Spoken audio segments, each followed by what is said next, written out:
What's good? What's good, ladies and gentlemen? RFG is back at it today to blow more minds and to shatter more paradigms. Okay, now before I get started, I want to just let everybody know, if you are a dog lover, this is not going to be the video for you. Okay, if you are one of those individuals that is a real low vibrating person and a person with no knowledge of self, who cares for animals more than you care for your fellow humans, this is not going to be the video for you. Okay, so you might as well just hit the dislike button, okay, and just go on about your business. All right, because this knowledge right here is just gonna be, I mean, there's no other word to describe it but just paradigm shattering. So just listen up, stay tuned, listen very carefully. Okay, so my last 20 videos, I've been going real hard, okay, on the real devil, on the real demon of this paradigm, which is the God of the King James Bible. Okay, El, the original El, which is Saturn, which is Father Time, which is, the Dogons called him Ogo, others call him Yadaboth, and in Babylon they called him Enlil. He's the deity that is parasitic. Right here, you see he had nothing to eat in this third dimensional realm when he got casted into this realm. So he decided to have, children and to eat his children. You see he's the parasite because he created this parasitical realm. You see, Father Time, he split the waters above from the waters below. He separated the waters below from the waters above, and he created the realm of air. That's why they call Satan the Prince of Air. And the life forms that he started splicing into existence, okay, him and his followers, the life forms that, they started splicing, they made sure that most of them had iron-based blood, okay? So they could never reach a state of immortality, all right? So basically, after these deities created most of humans, you see, for their slave race, this deity right here, Father Time, he created a beast. He created a beast to serve him and to serve the god of the underworld. Now you see, there's an archon over the fourth dimensional realm, which is right above the firmament, and then there's an archon below the earth's surface. You see, because they want full control of this thing. They want full control of this thing, folks. Saturn, Set, Satan, the fallen one, Baphomet, Ogo, Enlil. Okay, this deity exists in the fourth dimensional realm, which is over the earth. Okay, that's how they're controlling the Saturn Moon Matrix. It's over the earth. There's also, okay, his right hand man, his deity, one of his children, that is the god of the underworld. Okay, one of Saturn, Kronos, because this is Kronos, the god of your Bible, also goes by Kronos, okay, which is Saturn. And one of his children just so happened to be Hades. Okay, one of his children just so happened to be Hades. And Hades is the god of the underworld, you see? So what Father Time did was he created a beast. He created a beast for most of his followers, for Father Time's followers, and Father Time's archdemons. He created beasts to be their guardians, to be the archdemons' guardians, and the beasts that were supposed to be the guardians, okay, of the realm of the parasites. The third dimension is the realm of the parasites. So Father Time's creation to be the guardian of the realm of the parasites, that was the dog. That was the wolf, the canine, the dog. Okay? The dog was created, the canine was created by the followers of Father Time, the followers of Kronos, the followers of Ogo, the followers of Enlil. They created the canine to be a guardian over this underworld, because the earth is considered an underworld. So the guardian over this parasitic world. Okay, the third dimension is a parasitic world. And the guardian that was created to protect that and to be a keeper of that is this dog. Okay? Is this domesticated dog and the wolf. All right? And we're going to be showing and proving today the dog's name in Latin. The dog's name in Latin is Canis lupus familiaris. Canis lupus familiaris. But Canis lupus, okay? The word Canis comes from Cain, the sons of Cain. Canine, okay? You got the teeth, the carnivorous canine teeth. And lupus. What is lupus, folks? What is lupus? Ladies and gentlemen, lupus is a disease. Lupus is a disease. And when we look at what lupus is, okay, lupus is a chronic autoimmune disease that can damage any part of the body, skin, joints, and or organs. In lupus, something goes wrong with the immune system, which is part of the body that fights off viruses, bacteria, and germs. So basically, when you read into this, oh, here it is right here. An inflammatory disease caused when the immune system attacks its own tissues. An inflammatory disease caused when the immune system attacks its own tissues. So your white blood cells eat their own tissues. Let me repeat. The white blood cells eat their own tissues in the body, in the human body.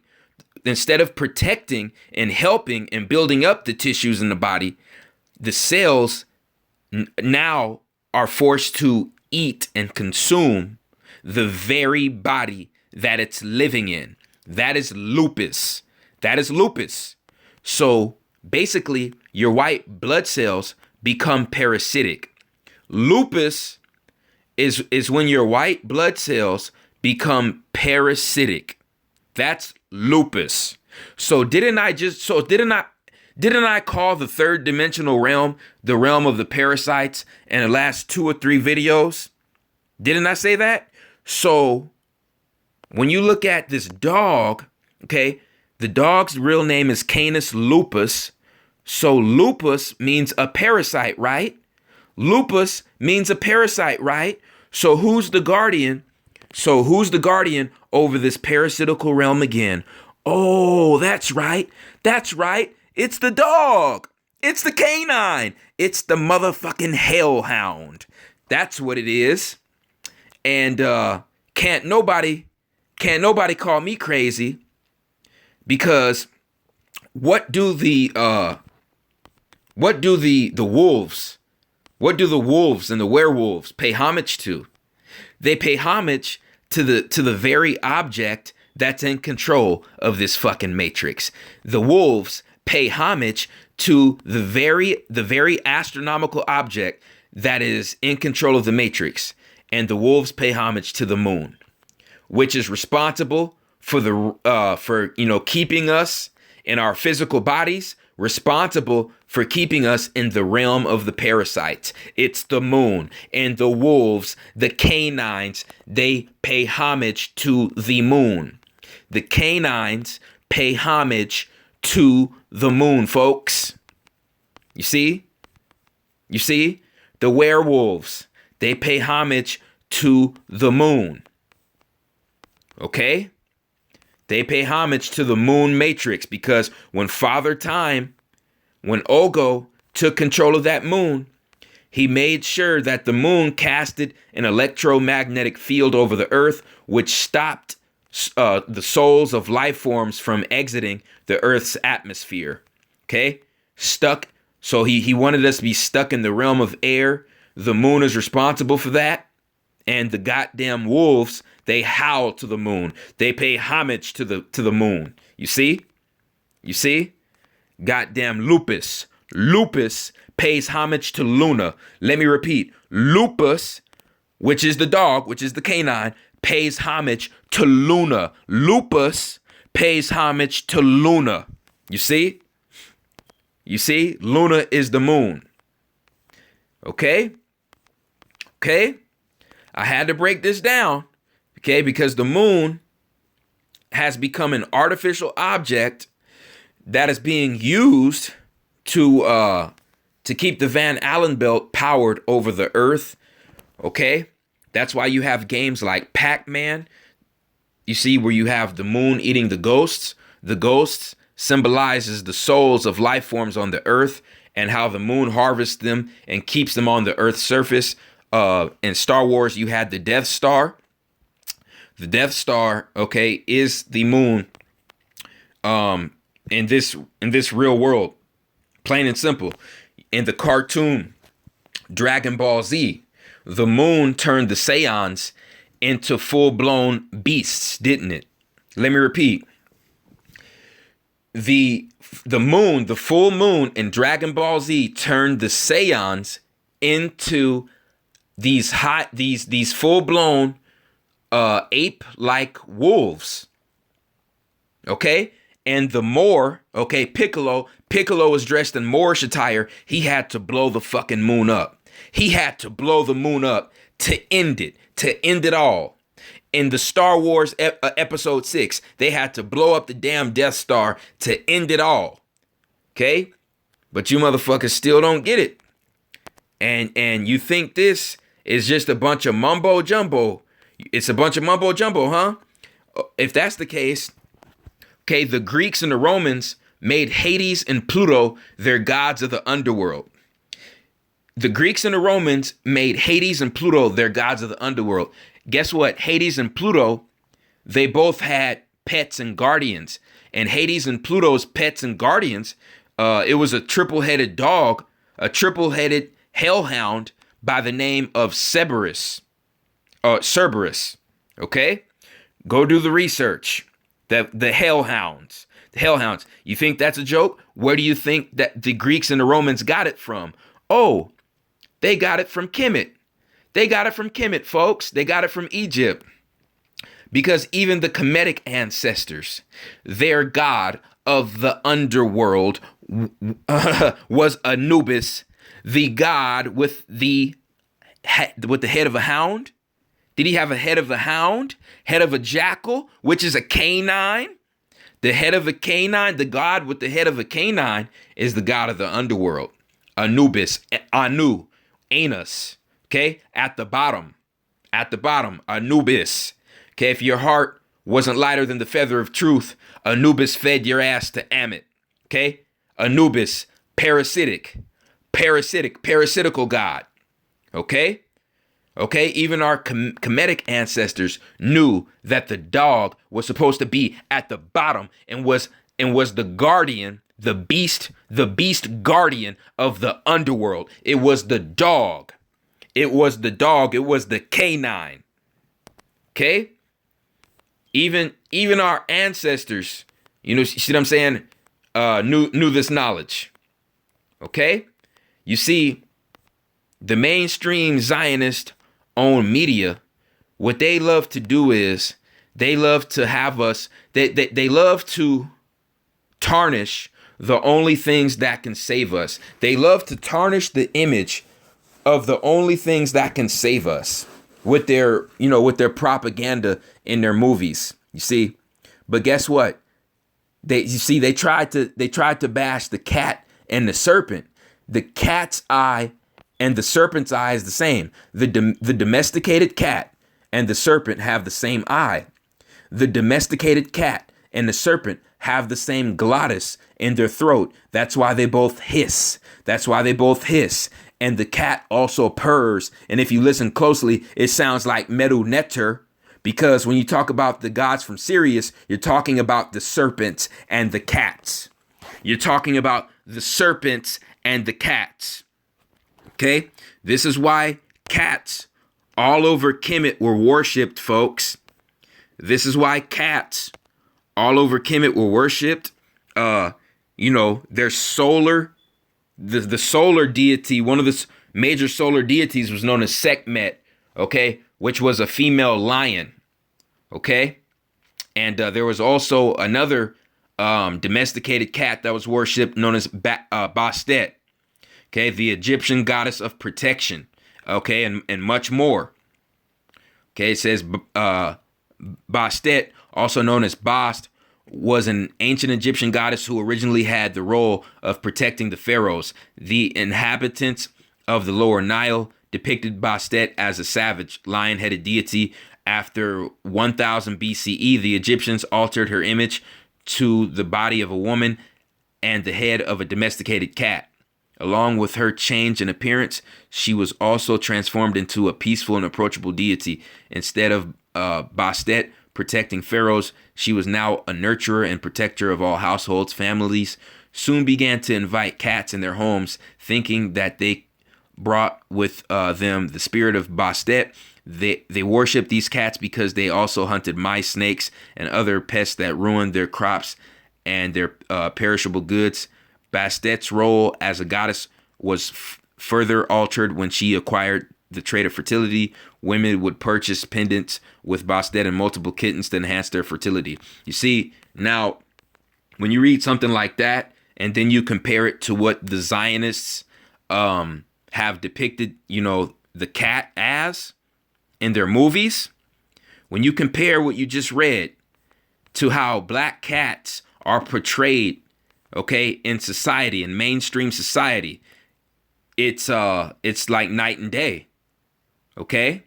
Because somebody's lying, and it's the Zionist warlocks. They want us to fear the cat. They want us to fear the serpent. No. The cat and the serpent is our spiritual guide out of this paradigm into higher realms. Okay?